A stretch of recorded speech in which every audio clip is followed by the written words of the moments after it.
السلام علیکم، آپ دیکھ رہے ہیں ہورائزن نیوز HD۔ خبر شامل کرتے ہیں ساہیوال سے۔ بچوں میں تحفظ کے سلسلہ میں آگاہی مہم کا آغاز۔ نئی نسل کو بے راہ روی سے بچانے کے لیے ان کو آگاہی اور شعور دینا ہم سب کا فرض ہے۔ DPO ساہیوال صادق بلوچ۔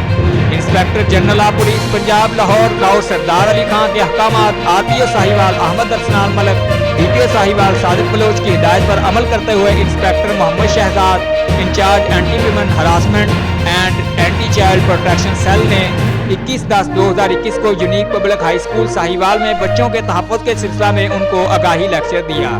لیکچر میں انہوں نے بچوں کو گڈ ٹچ اور بیڈ ٹچ کے متعلق تفصیلاً بریف کیا۔ اس سلسلہ میں انہوں نے اسکول اساتذہ کو بھی ہدایت کی بچوں کو کم از کم ہفتہ میں ایک بار آگاہی لیکچر دیا جائے۔ DPO ساہیوال صادق بلوچ نے کہا کہ ہماری نئی نسل کو بے راہ روی کا شکار ہونے سے بچانے کے لیے ہم سب کا فرض ہے کہ اپنے بچوں کو آگاہی فراہم کرے۔ انہوں نے کہا کہ ساہیوال پولیس اپنے دیگر فرائض کے ساتھ ساتھ نئی نسل کو قبیح عناصر سے بچانے کے لیے اپنا کردار ادا کرتی رہے گی۔ ترجمان پولیس ضلع Sahiwal. Report Amir Sohail, city reporter Sahiwal, horizon news HD۔